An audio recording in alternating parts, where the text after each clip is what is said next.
चलो नया चैप्टर इतने दिनों से इंतजार कर रहा था, पढ़ाएंगे। आप सुनो, बात ध्यान से सुनो। नया चैप्टर है मैग्नेटिज्म में।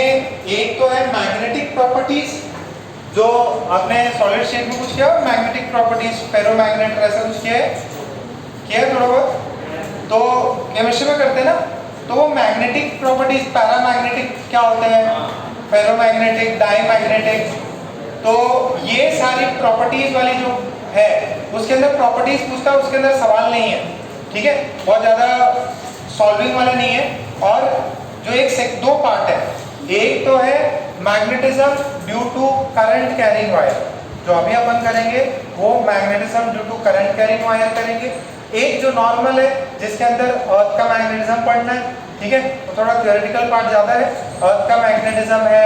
फिर कोई बार मैग्नेट रखा हुआ, आपके पास मैग्नेट होते थे ना, वो वाले मैग्नेट्स रखे हुए हैं, उनकी नॉर्मल सी चीजें हैं, अर्थ के बारे में क्या क्या है, तो वो अपन बहुत इन डेप्थ नहीं करेंगे, ठीक है, उसका जब आएगा तब मैं बताऊंगा। ज्यादा इंपॉर्टेंट और ये जो है ना अर्थ का मैग्नेटिज्म और ये सब, ये एडवांस के सिलेबस में नहीं है, ठीक है। एडवांस के सिलेबस में बार मैग्नेट और ये सब कुछ नहीं पूछता वो सिर्फ और सिर्फ किसमें, जेई मेंस में, आपके एनसीईआरटी में रहता है, ठीक है, बट वो एडवांस में नहीं पूछा जाता। तो जो एडवांस में पूछा जाता है और जेई में भी है, वो पहले अपन करेंगे। सो लिखो heading, magnetic effect, magnetic effect due to current, magnetic effect due to current.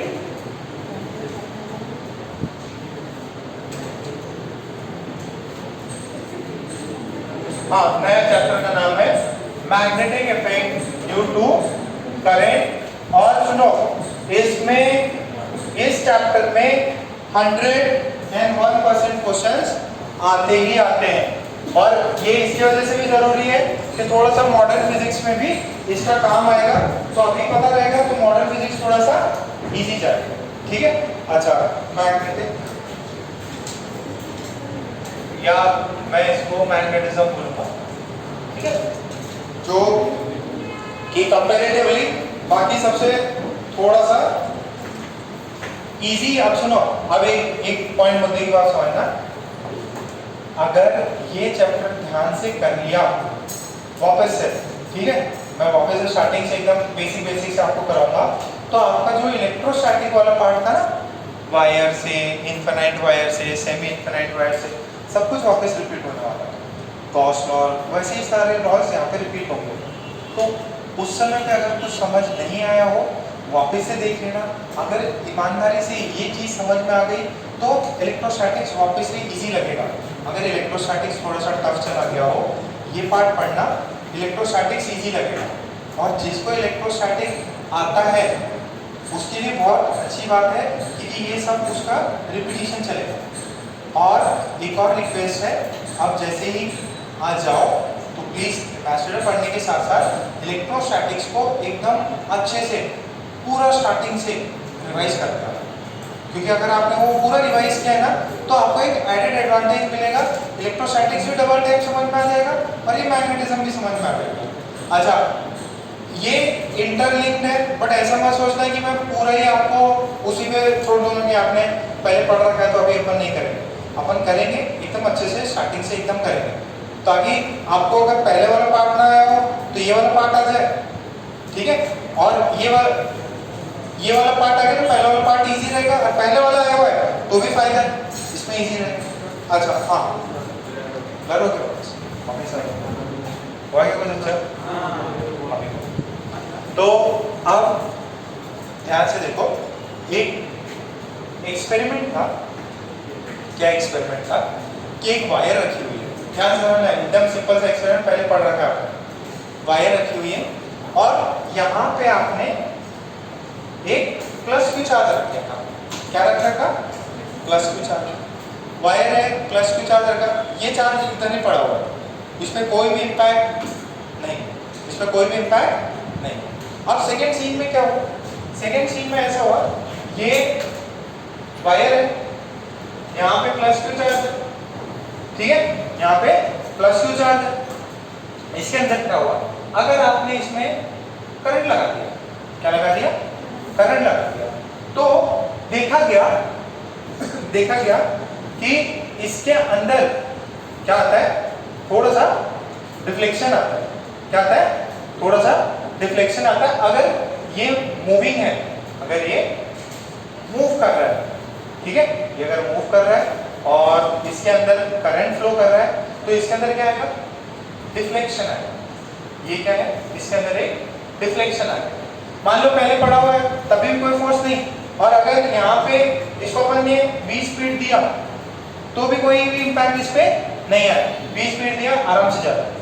अगर एज इट इज पड़ा हुआ है तो भी कोई इंपैक्ट नहीं, 20 स्पीड दिया तो भी कोई इंपैक्ट नहीं। बट अगर इसको 20 स्पीड दिया हुआ है और इस वायर में अपन करंट लेके आते हैं, क्या लाते हैं, करंट, तो इसका क्या होता है, डिफ्लेक्शन। अब आपको लगा यार ये कैसे हुआ, ये कैसे हुआ, देखो चार्ज पहले भी अभी भी है, वायर में भी कुछ होगा, तो पहले जो अगर इलेक्ट्रोस्टैटिक फोर्स होगा तो वो तो इधर भी है, इधर भी इंपैक्ट लाना चाहिए, ठीक है। और इसके अंदर और दूसरा, इसके कई सारे मेथड्स हैं, कई सारी चीजें आप देखोगे कि अगर करंट भी रुका हुआ है तो भी इंपैक्ट नहीं पड़ता। अच्छा, इसमें पॉइंट्स लिखा दूंगा आपको। ये देखो, एक ये किया आपने कि कंपास रहता है, वायर में करंट फ्लो कर रहा है, तो इसमें क्या देखा गया था, डिफ्लेक्शन। अब उस समय पे ये एक्सपेरिमेंट साथ साथ चल रहा था। देखिए चार्ज है, चार्ज पे स्पीड दिया हुआ है, वो डिफ्लेक्ट कर रहा है अगर करंट फ्लो कर रहा है।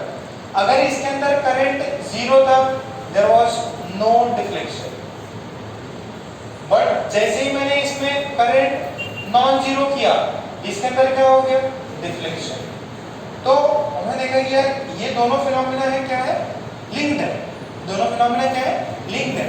अगर करंट कैरिंग वायर रखा हुआ है, करंट कैरिंग वायर रखा हुआ है और उसके सामने एक कंपास रखा हुआ है, कंपास समझ में आता है क्या, नॉर्थ डायरेक्शन, साउथ डायरेक्शन ऐसे दिखाता हो, तो ये वाला क्या होता है, डिफ्लेक्शन पहले करंट 0 तक नहीं करता, करंट है तो डिफ्लेक्शन शो करता है। सेम ऐसे चार्ज में देखा गया कि चार्ज जो है वो इनिशियली कुछ भी एक्सपीरियंस नहीं कर रहा था, बट 20 स्पीड दिया, करंट दिया, तो चार्ज फोर्स एक्सपीरियंस करने लगा।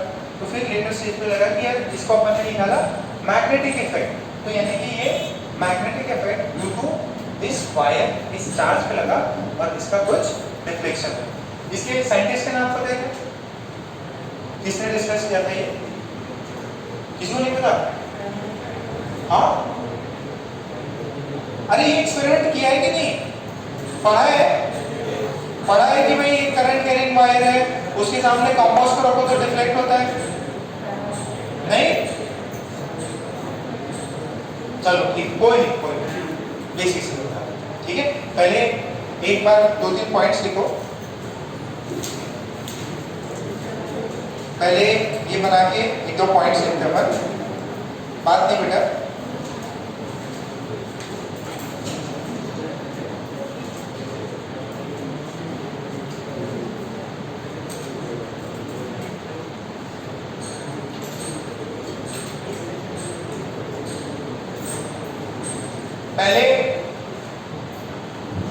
पहले एक पॉइंट लिखो,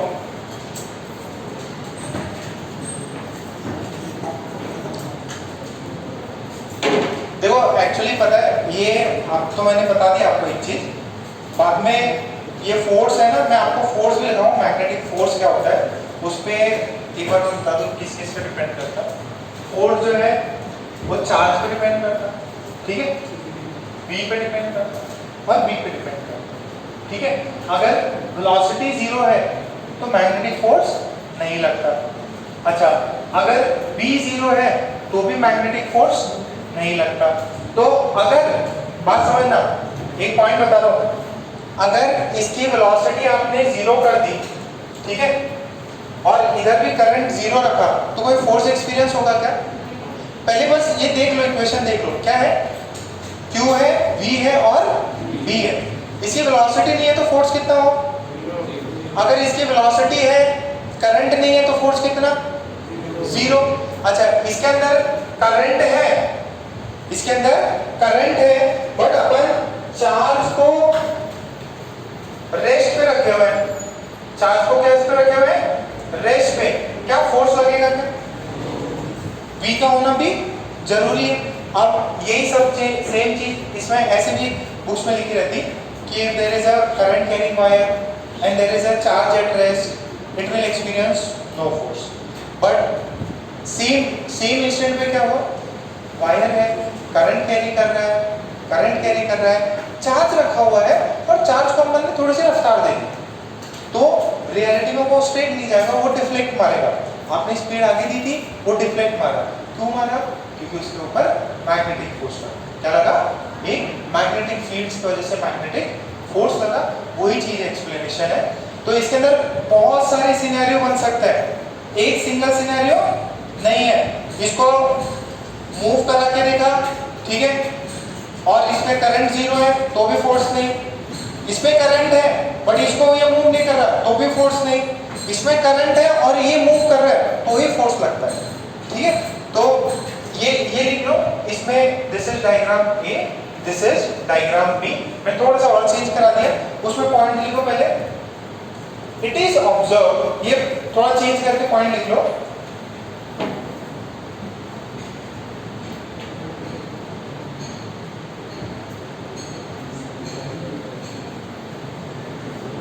It is observed that when a charge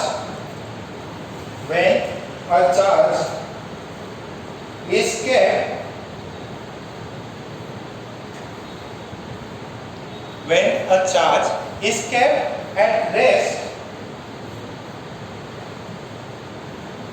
and there is a conducting wire near it, and there is a conducting wire near it without any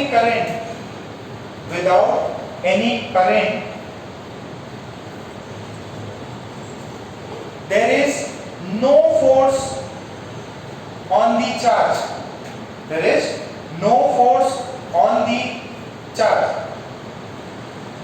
full stop. There is no force on the charge, full stop. If, next point पे, if the conducting wire has a current I, if the conducting current has a current I and the charge is at rest, and the charge is at rest,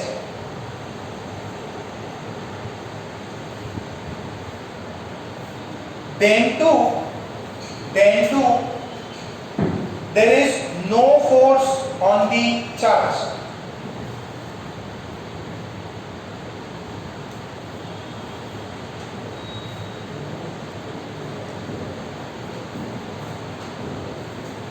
point समझ में आया?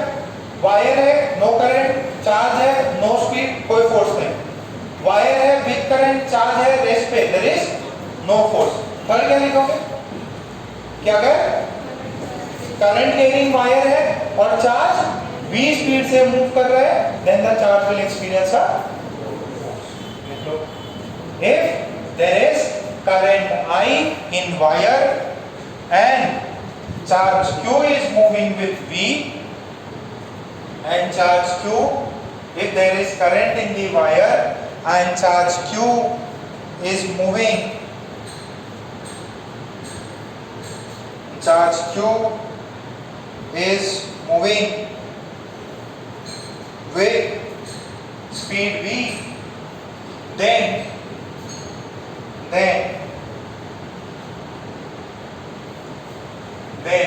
the charge will experience a force, then the charge will experience a force.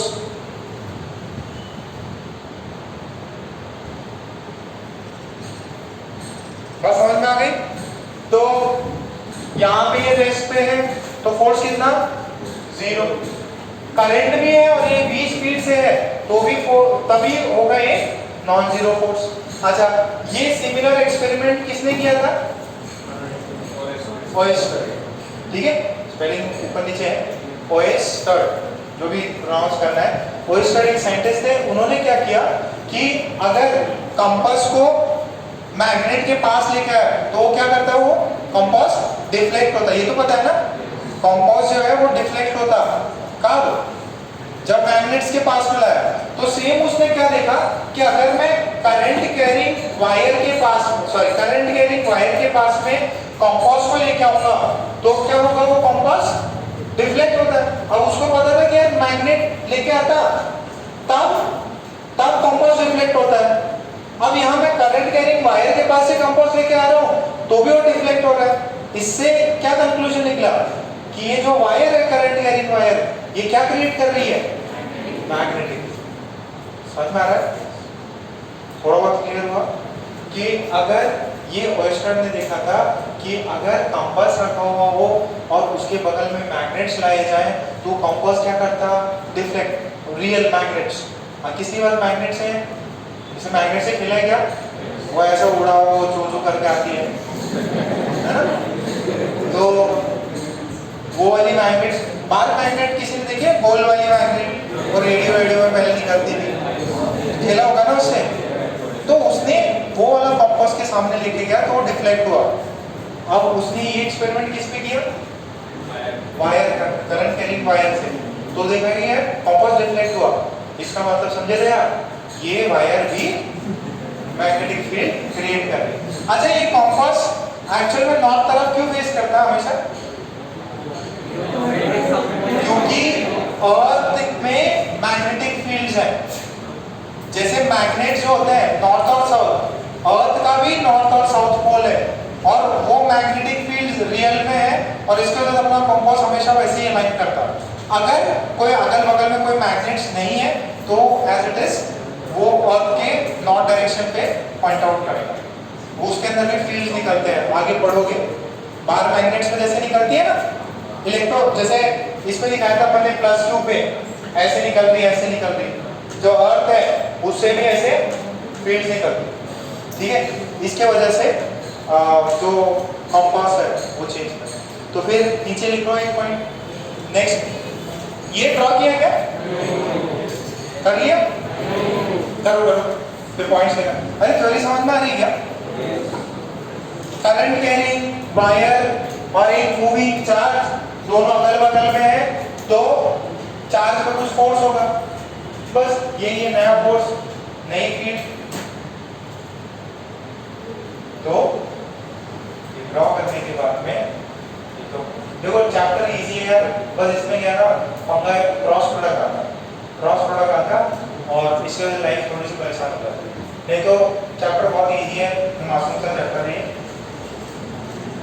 और बच्चे का cross product नहीं समझ में आता उनको, फिर टाइम करने लग जाते हैं, समझ नहीं आ रहा कहाँ फोर्स करना है, क्यों? क्योंकि उसके अंदर वही अंगूठा ऐसे ऐसे ऐसे रोटेशन में क्या था। तो एक पॉइंट लिख लो,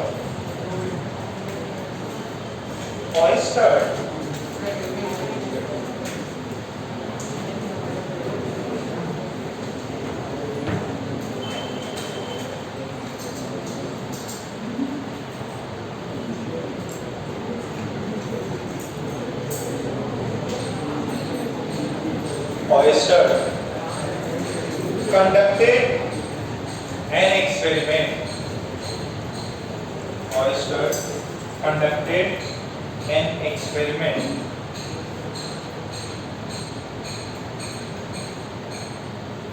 that when a compass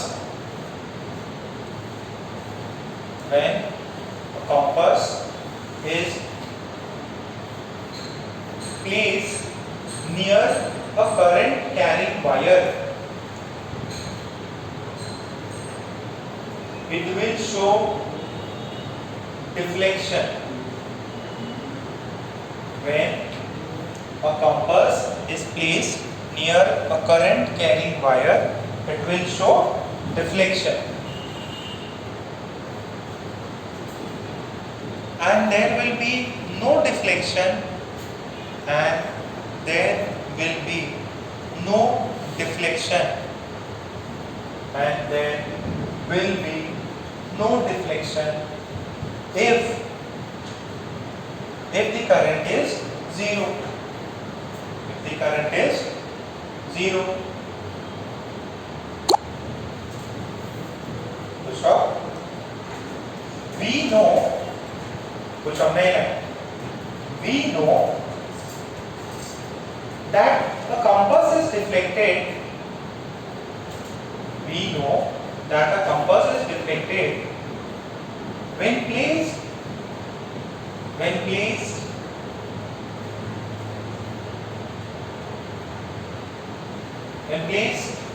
near magnets. When placed near magnets. बात समझ में आई क्या? ये करंट कैरिंग वायर के सामने रखा तो डिफ्लेक्ट किया, और हमको ये भी पता है कि जब मैग्नेट के सामने रखते हैं कंपास को तो वो क्या करता? डिफ्लेक्ट करता। इसका मतलब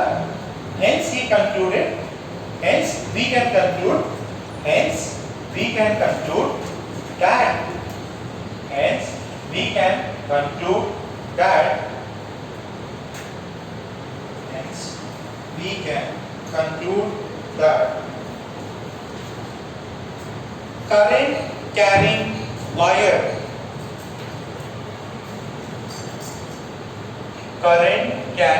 wire will produce magnetic field. Current carrying wire will produce magnetic field.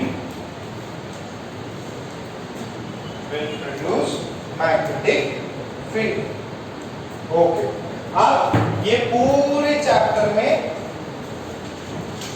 दो पार्ट्स है, ठीक है? ये पूरा चैप्टर में दो चीजें पढ़नी है अपने को। कौन सा? एक तो है magnetic fields due to wire की वजह से मैग्नेटिक फील्ड कितना हुआ ये, और एक है force on a particle in magnetic field B. ये मैग्नेटिक फील्ड को किससे रिप्रेजेंट करते हैं? बी से। इलेक्ट्रिक फील्ड को ई से। एम से रिप्रेजेंट नहीं करते, किससे रिप्रेजेंट करते हैं? इन मैग्नेट। दो पार्ट पढ़ना है, ठीक है सर? यही तो अपन ने उसमें भी पढ़ा था, इलेक्ट्रोस्टैटिक्स में भी। Electric field due to a charge combination, और फिर फोर्स निकाला था, फोर्स क्यू ही हो जाता है। उसके अंदर पोटेंशियल बहुत सारी चीजें थी, इसमें इतना ज्यादा नहीं है। अब जो मैग्नेटिक फील्ड निकालने के तरीके हैं, मैग्नेटिक फील्ड निकालने का अगर मैं तरीके की बात करूं तो इसके अंदर दो मेथड है। इलेक्ट्रिक फील्ड निकालने के दो मेथड थे। एक तो कौन सा था? Normal method. क्या बोलते हैं उसको? एक नॉर्मल मेथड ना, कूलम्स लॉ। क्या होता था? K Q1 Q2 by R², वो तो फोर्स हो गया। और एक सिंगल Q1 की वजह से निकाला इलेक्ट्रिक फील्ड कितना होगा? KQ by R²। ये निकाला था अपन ने। फिर एक और मेथड निकाला था इलेक्ट्रोस्टैटिक्स 2 में, क्या था वो? Gauss law. तो जैसे इलेक्ट्रोस्टैटिक्स में कूलम्स लॉ था, एक क्या होता?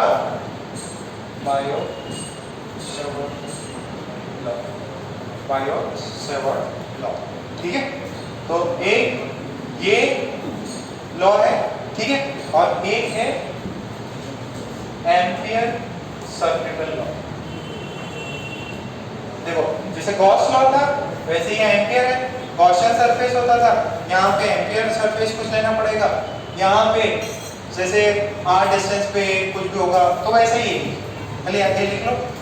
तो अपना जो सिलेबस रहेगा, अभी अपन लोग पहले कुछ दिन बायो-सैवर्ट लॉ डिस्कस करेंगे, फिर उसके बाद में एम्पियर लॉ, फिर पहले मैग्नेटिक फील्ड कंप्लीट करेंगे, फिर फोर्स पे, ठीक है? तो इसमें वायर सब पे अपन कर लेते हैं। ये क्लासिफिकेशन बता दिया। फिर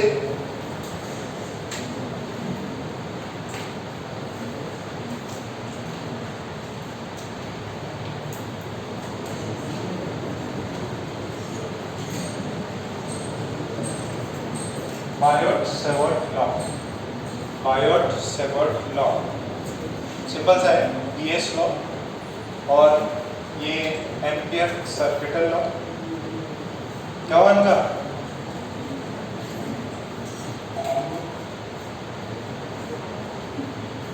आज कौन कौन नहीं आया? सोनी नहीं आया। सोनी क्या कर रहा है? हाँ? गलत, थ्रोट इन्फेक्शन, तबीयत। और जयेंद्र तो गाँव रह रहा है। कौन? विनीत। हमें विनीत किधर है?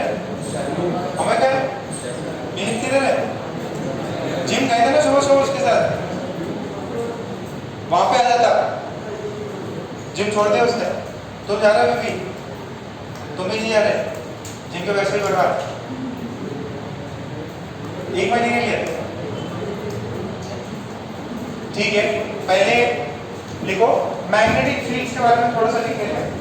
मैग्नेटिक फील्ड लिखो जरा, मैग्नेटिक फील्ड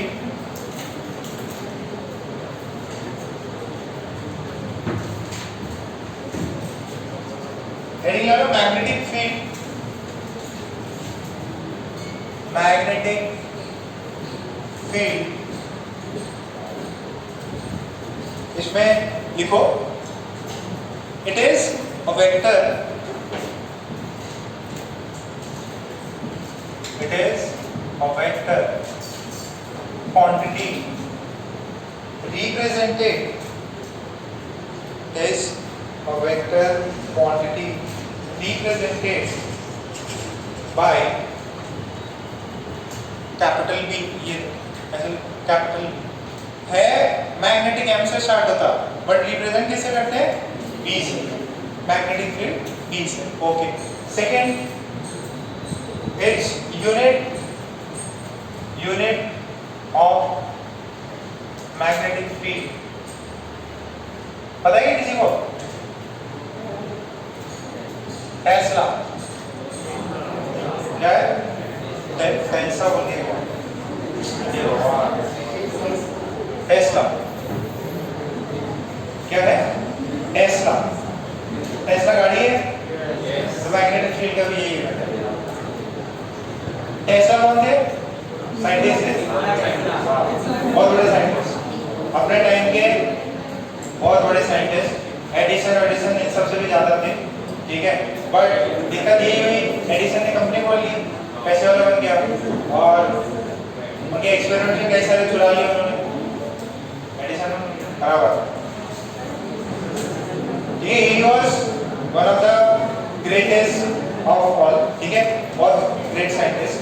टेस्ला, अच्छा गाड़ी भी बन गई टेस्ला नाम से, और ज़्यादा उनके जो एक्सपेरिमेंट्स थे, और बहुत आपने वो देखी क्या प्रेस्टीज मूवी?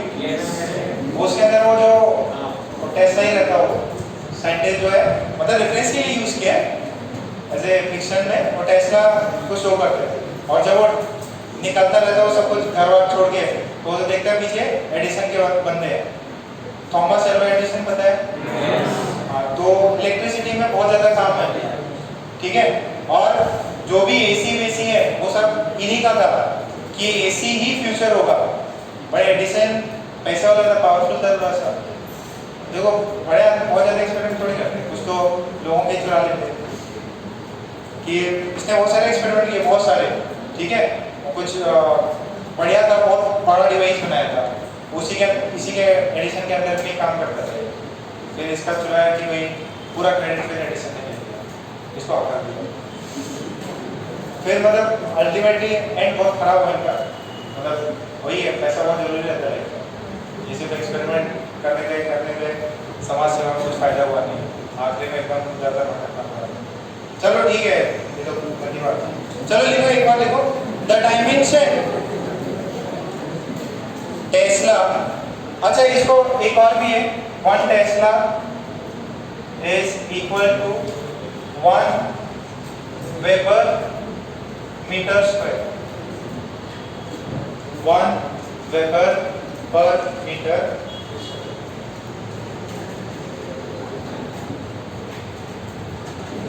टेस्ला ही यूनिट है, अगर कभी देखो तो वो MRI और ये सब कराते हैं ना, तो डॉक्टर्स का जो है ना, यहाँ पे अब कभी जाओ आप, ये वाली रोड है, इसको कौन सी रोड बोलते हैं, एक्सिस बैंक और ये सब आते हैं, सिविल लाइन, तो वहाँ पे हॉस्पिटल्स में ऐसा नहीं करेगा 1.5 D, मतलब MRI मशीन्स है ये सब है, तो टेस्ला यूनिट है, मतलब इतने मैग्नेटिक फील्ड वाली मशीन्स है।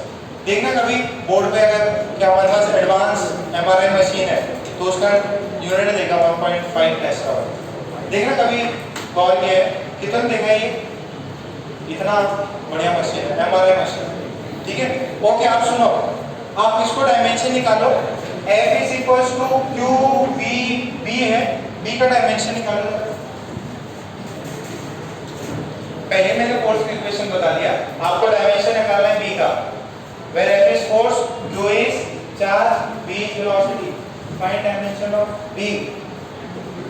Find dimension of B. B का डायमेंशन क्या है ये बताओ।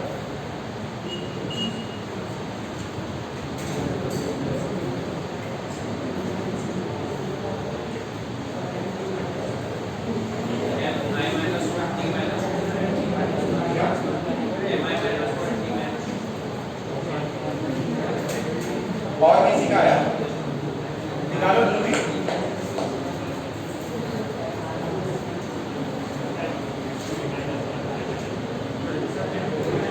डायमेंशंस आ गए, कितनों का है ये देखो, P is F upon QV, force का डायमेंशन देखो। बच्चों में फिजिकल आने के बाद में कई बच्चों में बहुत बड़े चेंज हुए, काफ़ी कुछ लोग समझदार बन गए। इसके अंदर एक सबसे बड़ा एग्जाम्पल है जीवन, इतनी ज़्यादा सिंसियर होगी है, बहुत अच्छा पढ़ाई करती, वेरी गुड। पहले कम करती थी ऑनलाइन में, अब सिंसियरिटी डेडिकेशन बढ़ गया, अनगा नहीं बढ़ा है, मुझे साथ रहते फिर भी नहीं अनगा का भी बढ़ा है, तो बिना काम नहीं हो सकता। अनगा भी पहले से बेटर हो गई, ठीक है, खुश हो जाओ तुम भी। और भी कई सारे बच्चे हैं। सिद्धांत देखो बात कर रहा, क्या हो गया सिद्धांत? हाँ, अच्छा ये वेलोसिटी है, वोल्टेज नहीं है, वेलोसिटी। इधर देखो, फोर्स का डायमेंशन, हाँ भाई नमन, mLt-2, क्यू का डायमेंशन IT, वेलोसिटी का डायमेंशन Lt-1, तो ये L ने L को मार दिया, कितना बचा m1, ये ऊपर चला गया, एक कट गया, क्या बचा क्या m1 L-1 और T- कितनों का आया, ये डायमेंशन, ठीक है। अच्छा आप जरा क्रॉस प्रोडक्ट देखो, क्रॉस प्रोडक्ट देखना, C is A cross B, A cross B है, ये ईस्ट वेस्ट नॉर्थ साउथ बताइएगा, ऊपर नॉर्थ, इधर क्या होता है, इधर क्या होता है, नीचे, वेरी गुड। अच्छा अब देखो, आपके पास में A इधर है, B इधर है, बताओ C का डायरेक्शन किधर होगा?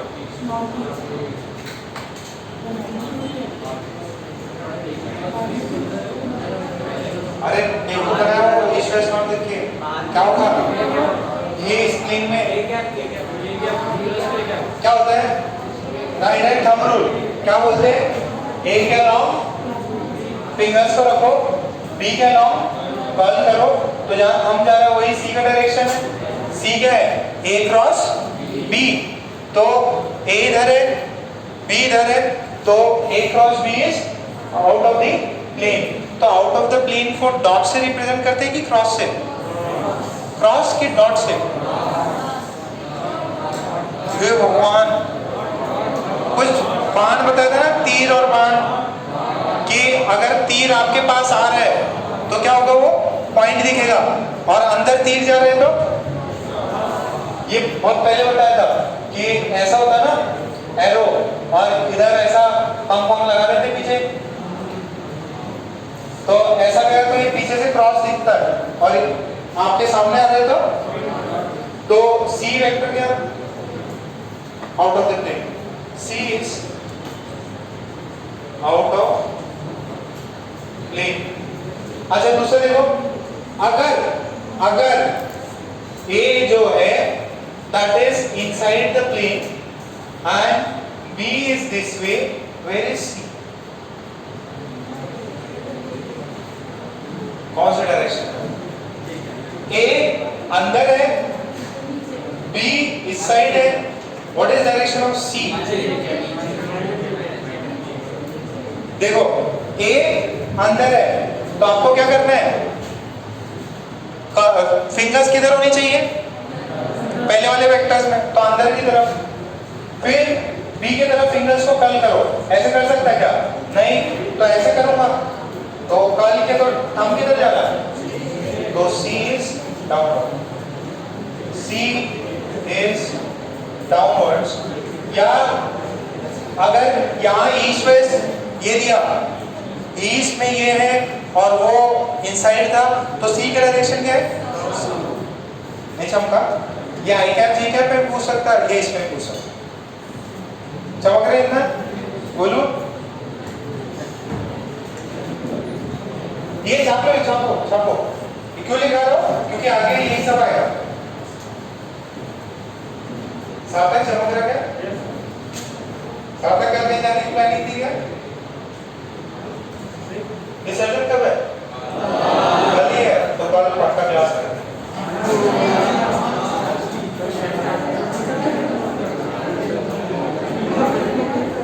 रात को घर रिजल्ट दो, देखो सामने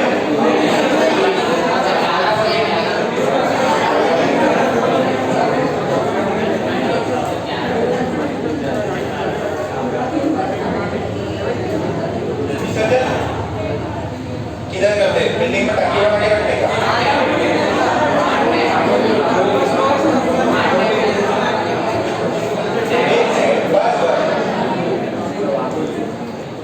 हाँ भाई इधर कभी इधर भी सर कर दिया तो बालकपुर इधर ही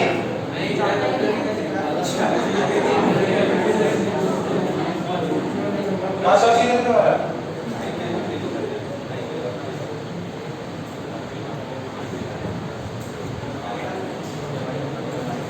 छापा गया इतना पक्का,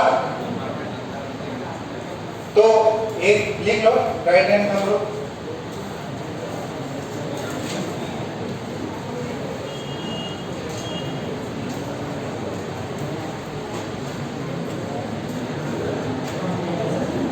देखो right hand thumb rule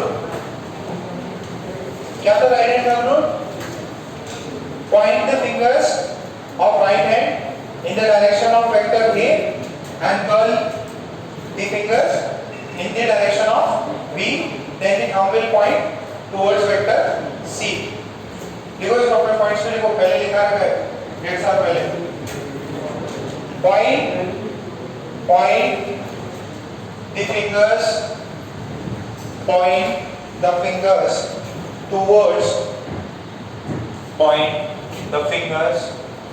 towards vector A, point the fingers towards vector A and curl the fingers along the direction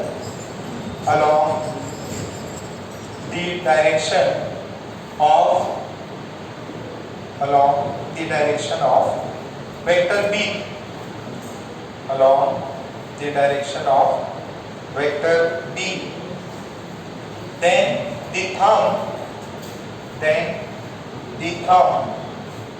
gives the direction of vector C।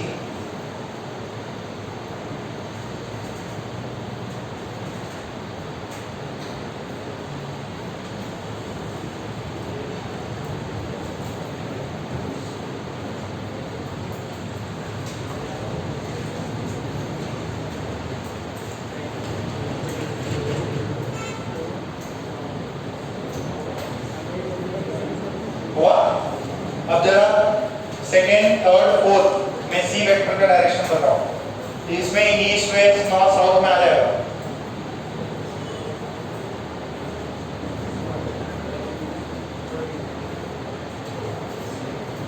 इसमें ईस्ट वेस्ट नॉर्थ साउथ या नॉर्थ ईस्ट साउथ वेस्ट सब में आएगा। बताओ बताओ book में लिखो।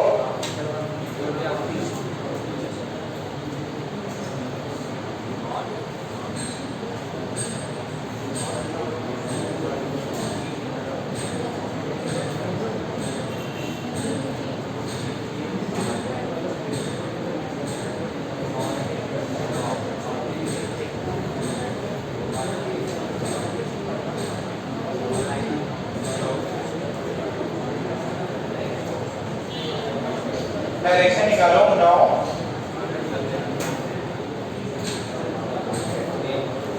समृद्धि तो कुछ फाइट नहीं मार रही, कुछ करो, हाथ पैर हिलाओ। अनका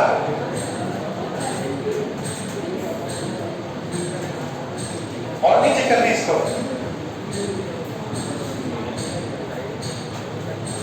चलो इधर देखो, पहले वाला सी की तरह है। डायरेक्शन कौन सी है? नॉर्थ ईस्ट नॉर्थ वेस्ट कौन सी है? South east. साउथ ईस्ट की तो आया। देखो इधर ए अंदर है कि बाहर है? अंदर। और बी की तरफ कर्ल कर दो, किधर जाएगा? इस साइड। तो सी किधर आया? इधर। ये कौन सी डायरेक्शन हुई? South east. तो दिस इज साउथ ईस्ट। अरे कितना का आ गया ये साउथ ईस्ट? ज्यादा हार्ड है क्या? ये क्यों कर रहा था? क्योंकि मैग्नेटिज्म में सारा क्रॉस प्रोडक्ट है और ये नहीं आया तो बाद में एकदम टैचो हो जाएगा। किसी समझ नहीं आया ये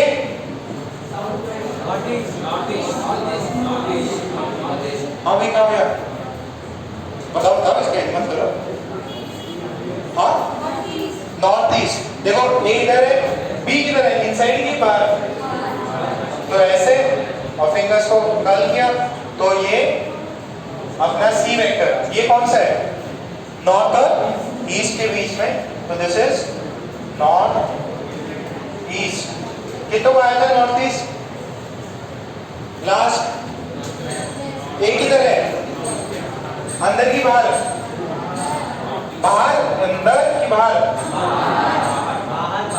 नॉर्थ मीन्स मेरी आंखों की तरफ आ रहा है, तो ये वाला बाहर। और फिर देखो ऐसे और फिर इसको ऐसे कर्ल कर दो। देखो ऐसे बाहर और इधर कर्ल कर दो। कौन सा ये होगा क्या? साउथ। देखो इधर साउथ ईस्ट साउथ ईस्ट।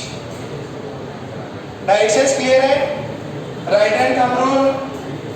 अरे right hand thumb rule clear है क्या? फिर हेडिंग डालो बायो-सैवर्ट लॉ। Bio-Savart law. अभी लिखा था ना बायो-सैवर्ट लॉ। Bio-Savart law.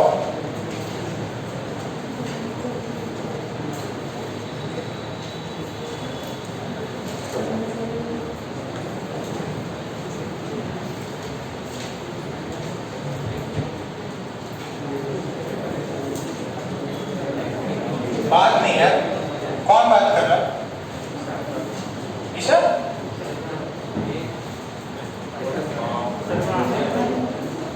देखो बॉयफ्रेंड ने गर्लफ्रेंड को धोखा दे दिया तो बड़े कैसा है?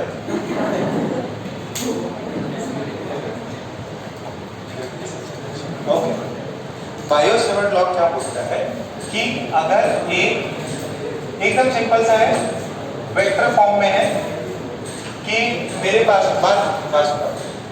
मेरे पास में ब्लर हो गया वापस आए। अगर अपने पास में एक करंट कैरिंग वायर है, ठीक है, कोई भी करंट कैरिंग वायर है, जनरली स्ट्रेट ही रखते हैं, ठीक है, कि एक स्ट्रेट वायर है, ये तो मैंने ऐसे ही बना दिया आपको।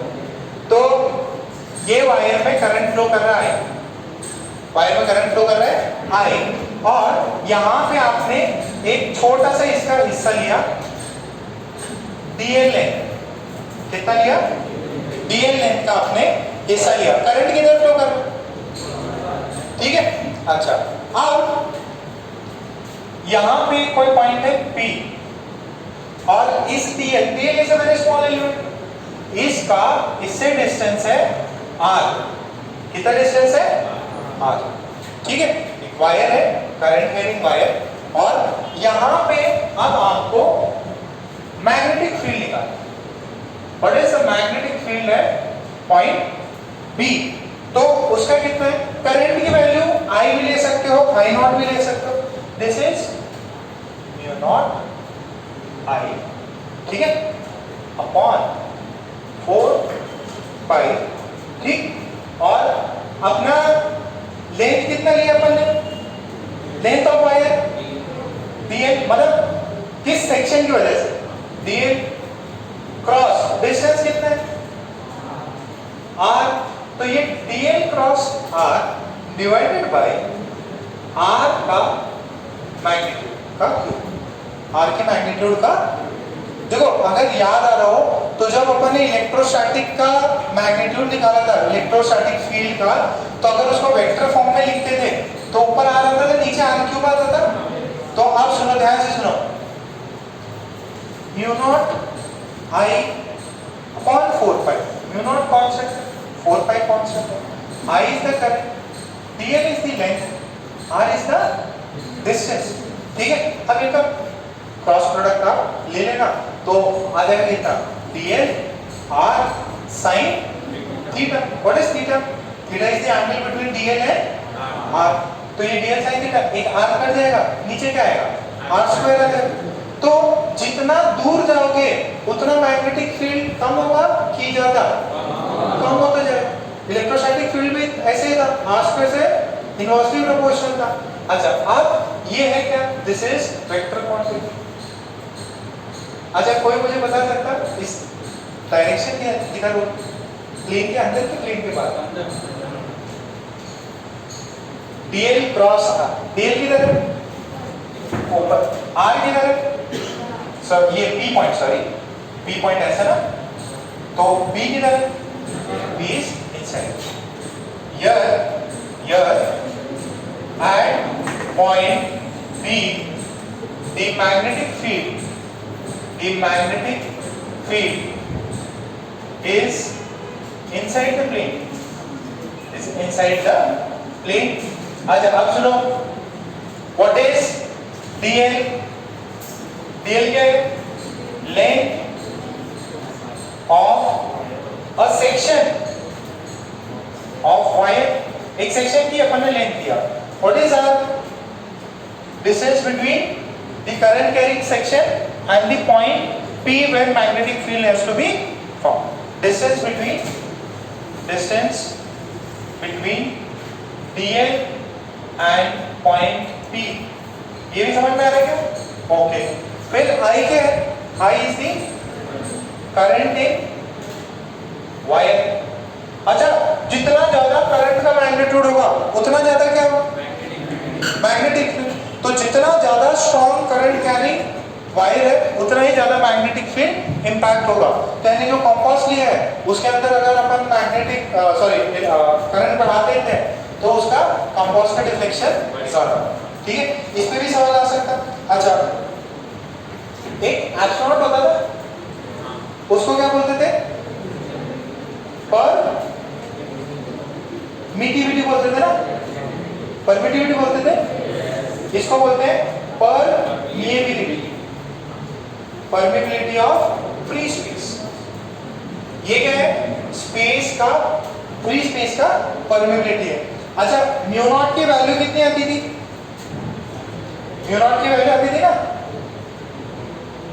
वहां पे mu naught, sorry F not, sorry के होता था, के की वैल्यू कितनी, 1/4 पाई।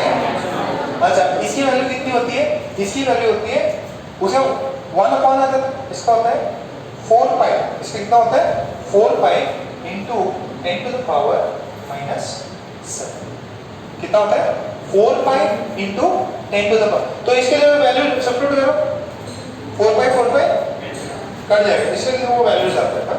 तो 4 pi into 10 to the power minus 7 tesla metre by ampere, tesla metre by ampere.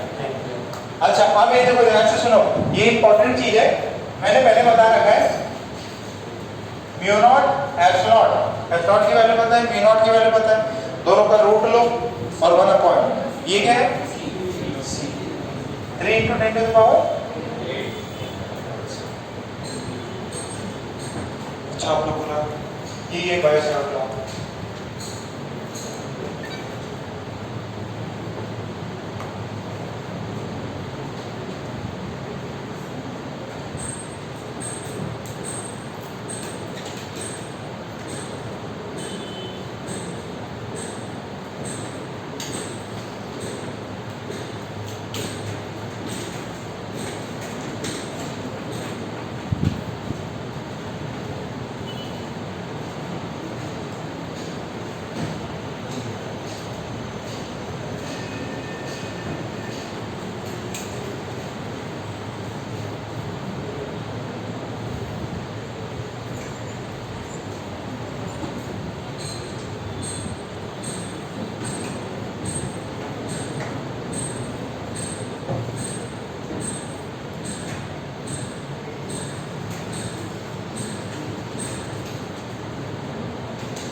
DL का डायरेक्शन कैसे है, डीएल तो नीचे भी ले सकते हैं, डीएल जो है लेंथ कहीं पे भी ले सकते हैं। एक्चुअली डीएल अपने को वहां लेना है जहां करंट है, करंट कहां जा रहा है ऊपर, तो लेंथ ऐसे डीएल ऊपर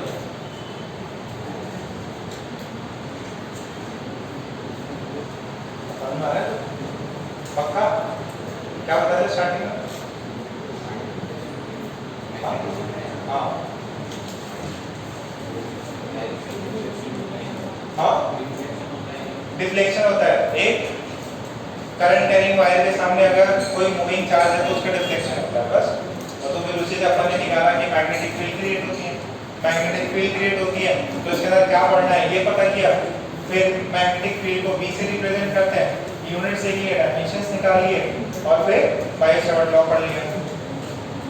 साथ में इसको सुनो, कल 9:30 तक अपना क्लास रखा, सॉरी पहले आपका टेस्ट करवा देते हैं, टेस्ट थोड़ा सा इजी है, कॉन्फिडेंस आ जाएगा आप में, और फिर उसके बाद में आपका लेक्चर का इसका मैग्नेटिज्म। जो एडवांस के बच्चे हैं वो अगर हो सकता है तो एनसी वर्मा कैरी कर लो, ठीक है एनसी वर्मा कैरी कर लो, नहीं तो फोन में अगर है कैरी करो ज़्यादा बेटर है, एनसी वर्मा कैरी कर लेना। एडवांस के बच्चे हैं, मेंस के बच्चे भी मतलब आज वाले से मांग लेना है, नहीं लो। और सुनो बुकलेट अभी चेंज हो गई, फोर्थ मॉड्यूल नंबर चेंज हो गया, कंप्लीट हो गया ना fourth module, current capacitor electrostatic, अब ये 5वें मॉड्यूल में मिलेगा। तो मॉड्यूल आपको अलग लेके आना है, उस मॉड्यूल में EMI AC भी होगा, ठीक है। तो कल कुछ स्टेज विजिटर्स के लेके आ जाना, हो सकता है 1